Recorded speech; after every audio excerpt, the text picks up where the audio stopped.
Welcome again to the study of the Gospel of Luke. This week we're in chapter 17.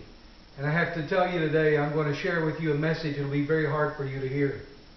It'll be hard for you to hear on a couple of different scales. Number one, it's going to have included in that message the great big word that we can't hardly even listen to, the word ought. In fact, I'm going to tell you there's something you ought to do. Our generation doesn't like that word. We chafe under that word. It sounds like something that we don't really want or something we're being forced to do, and we have almost completely, without reserve, thrown the whole concept of having a duty or an obligation or something that we ought to do. We've almost thrown that out the window.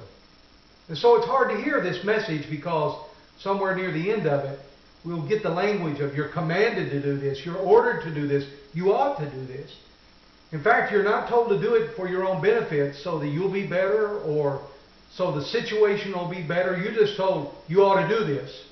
It's kind of like when you ask mom and dad, why do I have to do it? And they said, because I said so. And we don't do very well with that.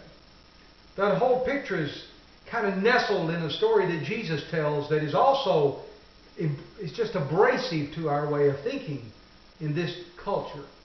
The story is of a man who's out working in the field all day, and he's tending the sheep or plowing, and he comes in at the end of the day and he puts away the mule and he makes his way up to the house, and rather than being greeted with a hot meal, the master says, put on your apron, put together my supper, serve me, and after I eat, then you will be able to eat.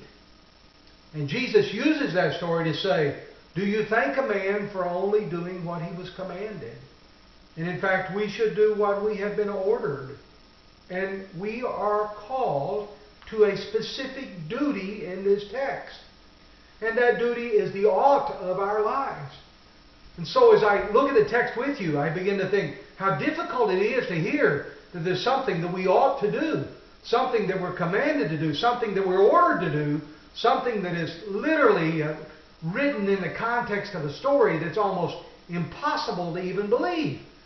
That a servant or a slave would be treated that way, that they would do their work and serve their meal and be obligated at the end of the day to work in addition to that, without praise or celebration, just simply doing what they were told to do. And we don't hardly know how to do that. Our grandfathers might have, perhaps our great-grandfathers did, but we don't know how to do what we ought to do. We're much more comfortable with Paul's line in Romans 7 where it says, I didn't do what I should have done. Or perhaps I did what I shouldn't have done. This passage says, this is what you ought to do. In fact, you're ordered to do. You're commanded to do.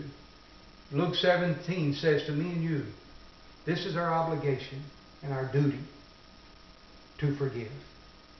May God help you to understand the call and command to live in forgiveness.